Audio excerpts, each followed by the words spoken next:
ठाण्यात स्वामी प्रतिष्ठान आयोजित दहीहंडी उत्सव यंदाही उत्साहात साजरा करण्यात येणार आहे। यंदाचं हे 6वं वर्ष आहे। या दहीहंडी उत्सवात पंचक्रोशीतील सर्वच दहीहंडी पथक उपस्थित राहत असून यावेळी 450हून अधिक गोविंदा पथकाची नोंदणी झाली, तर 5 लाखाहून अधिक दहीहंडी रसिक उपस्थित राहणार आहेत। स्वामी प्रतिष्ठानचे शिवाजी पाटील यांच्या माध्यमातून या दहीहंडी उत्सवाचं आयोजन करण्यात येत असतं। यावर्षी या दहीहंडी उत्सवाला 51 लाखांचं बक्षीस ठेवण्यात आलंय, तर पहिले बक्षीस हे 11 लाखाचं ठेवण्यात आलंय। दरम्यान स्वामी प्रतिष्ठानचे अध्यक्ष शिवाजी पाटील यांच्याशी बातचीत केली आमचे प्रतिनिधी शुभम कोळी यांनी। माझ्यासोबत शिवाजी पाटील आहेत। सर, एक प्रतिष्ठेची हंडी, मानाची हंडी समजली जाते स्वामी प्रतिष्ठानची हंडी, तर यंदाची ही हंडी कशा प्रकारची असणार आहे?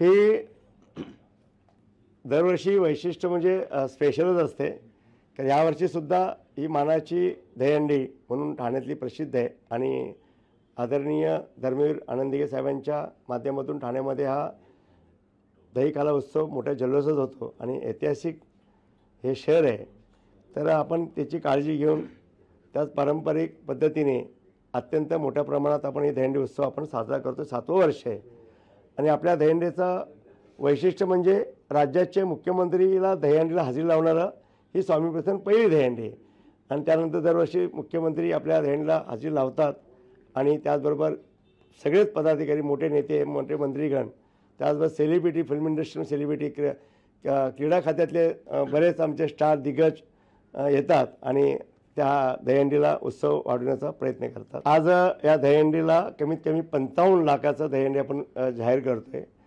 आणि पहिला 9 तारखेसाठी 11 लाखाचं आपण जाहीर करतोय। त्याचबरोबर बरीच जे आमचे अंध बांधव दहीहंडी उत्सवाला हजेरी लावतात गोविंदा, त्यांना एक वैशिष्ट्य एक दिलं जाते। खास करून आमचं लालबाग राजाचं मंडळ आमच्याकडे स्पेशल असते, एक त्यांना एक मानाची आपण एक दहीहंडी फोडायला एक संधी देतो।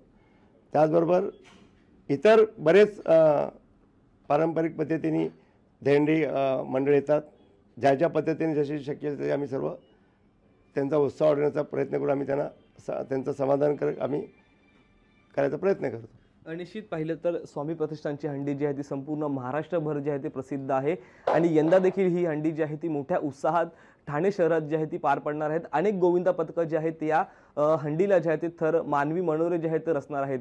शुभम कोळी, लोकशाही मराठी, ठाणे। लोकशाही मराठी, ऐका, पहा, जागरूक रहा।